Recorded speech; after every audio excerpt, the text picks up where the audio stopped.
Hello friends, welcome. This is part 23 of my Spiritual Awakening, Shep's Spiritual Awakening, and this part's about Peter introducing me to those of a like mind, the Spiritualists.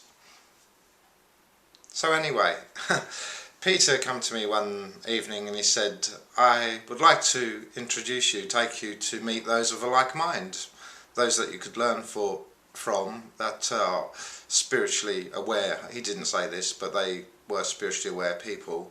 So he took me the next day into Guildford town centre, and we went to a university campus place, and he took me in there, and the Spiritualist hired it out one evening a week, and he said it was the Spiritualists.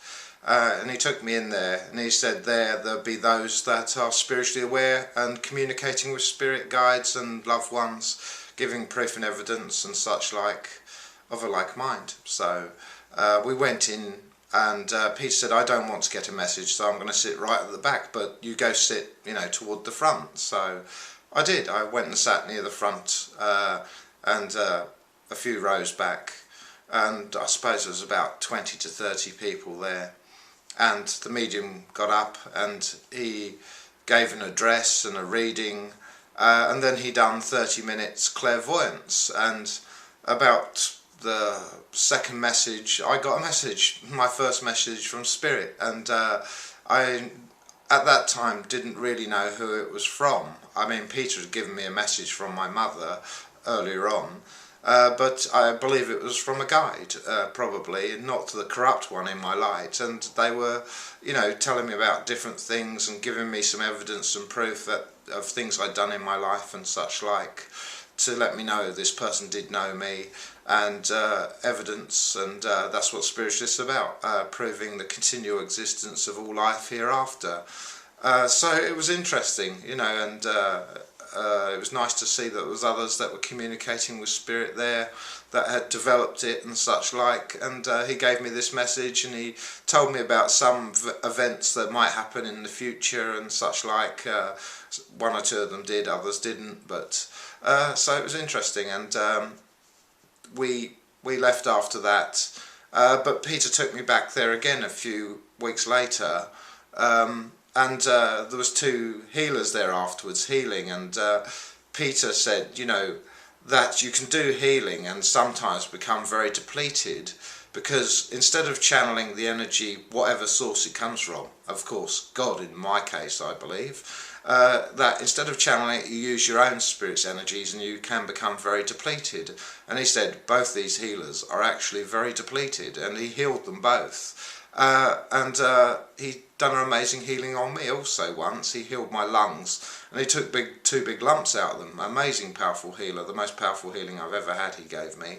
But he healed both these healers, and he said, you've got to learn to channel it rather than use your own energies, to me. But he also spoke to the healers after the service outside, and he was looking at their aura, and he was describing the healer's aura, and it sounded very nice. There was several colours in this healer's aura, and I think there was pink, and there was gold, yellow, green, maybe blue, I don't know, but he had several bands of colour that Peter could see, and he said that maybe I'd develop such abilities to see aura one day, whatever it was. But he took me back there this second time, and afterwards we also spoke to the medium, and he was talking to the medium, having an interesting conversation, and I was just listening to him, and he then turned to the medium and said, this is my disciple Mark. So he said I was like Mark before this, but I had the opportunity to do a bit of healing on a lady. I was talking to her because there was a cup of tea afterwards, and she said she got just about everything under the sun wrong with her. So I gave her some healing and quickly healed her, but also I healed another lady, and Peter said that you might feel warmth coming reflected from the body where the need of healing is.